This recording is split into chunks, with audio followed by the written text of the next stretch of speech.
Every Wednesday morning at this time, we check in with our friends at the Blacklocks Reporter in Ottawa. That's the only reporter-owned and operated newsroom covering our nation's capital, all original content.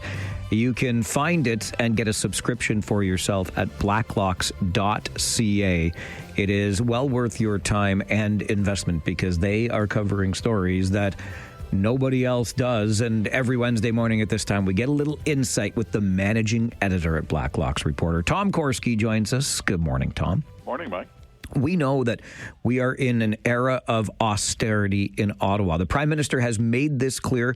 Budgets need to be reduced incrementally over the next 3 years by 15%.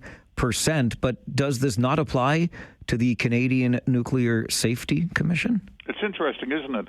When you see these stories, it tells you that either the austerity drive hasn't clicked in yet, and some very senior people in the government of Canada are apparently deliberately obtuse, or they know that it's all talk and no walking.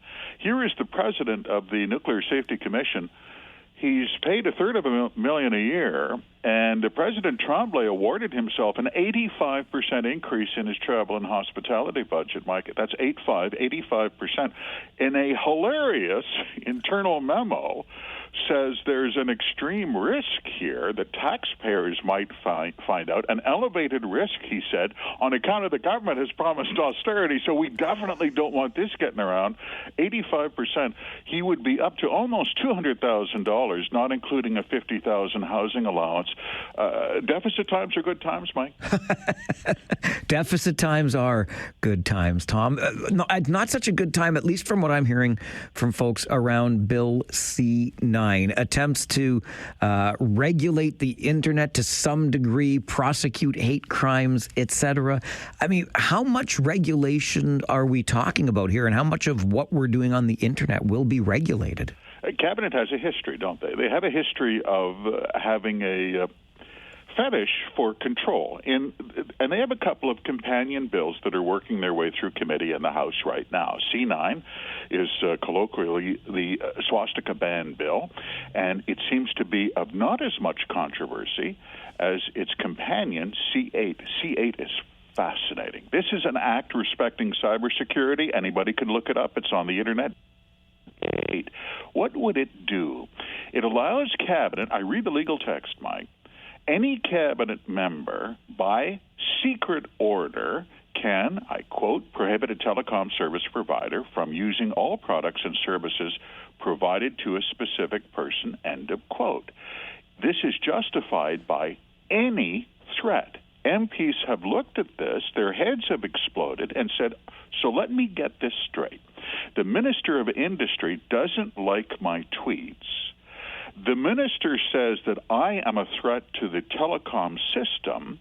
The minister signs a secret order telling my cable service provider to cut me off, and the order is confidential, to which Cabinet, in not their best moment, assured the House, look at you guys with your crazy conspiracy theories. It's not like we're going to go around going after people's bank accounts. And he said, you already did that. You froze the bank accounts with the Freedom Convoy.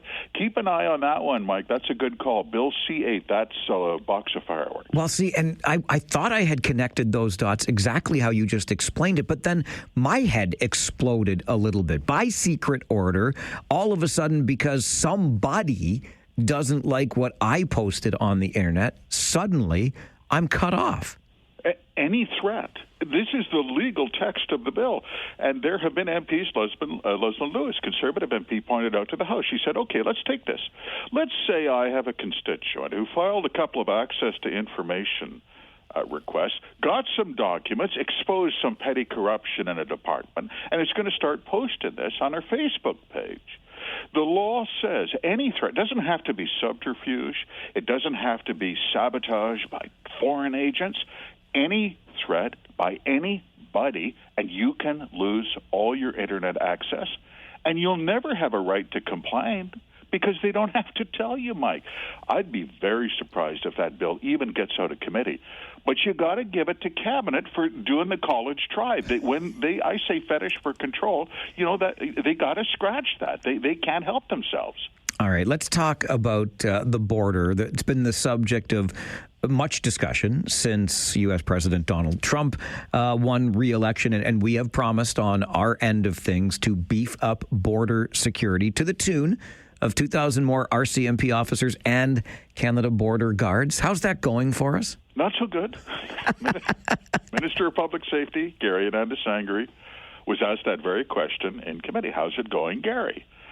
And he couldn't answer the question. Very simple question.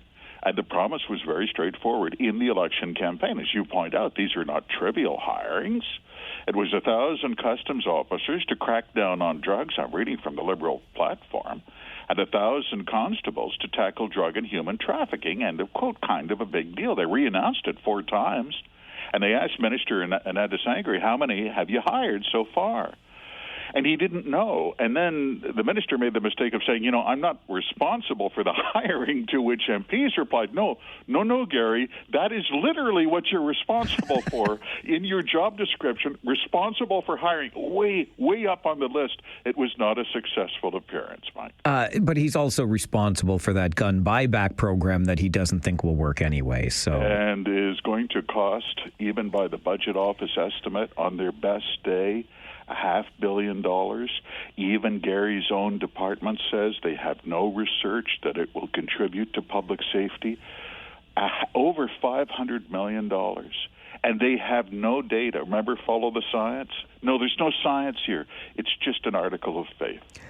We are having a conversation in our community today, Tom, around an integrity commissioner's report into a councillor's alleged misconduct in the city of Cambridge. So I have to ask about our Privy Council and the number of investigations into workplace misconduct there. We've got one right now in Cambridge. How are we doing at the Privy Council? 43. And some of these are, this is not just bullying and run-of-the-mill harassment and shenanigans by incompetent or mediocre managers in an office. Some of them, at least 2, are undescribed criminal investigations. Others are out and out. There's cases of fraud, forgery. Misconduct and wrongdoing have no place in our work, said the wrongdoing report, but apparently they did 43 times. Disrespectful comments. My favorite was abuse of authority, and the employee who complained in a meeting that his manager was incompetent should have gotten a Christmas bonus for calling that one. No, that was one of the misconduct. Mike, every time they do these investigations, only this past summer in July, the Department of Foreign Affairs, they counted 22 Canadian diplomats. You remember we discussed that, fired for fraud, theft, embezzlement, kickbacks. Oh, yes. Oh, yes. Tom, always appreciate the insight. Thanks for being here again this morning. Thank you, Mike. Tom Korski is the managing editor at Blacklock's Reporter, the only reporter owned and operated newsroom covering our nation's capital with neither politics nor punditry. Find it online, blacklocks.ca. Great place to get yourself a subscription to that as well.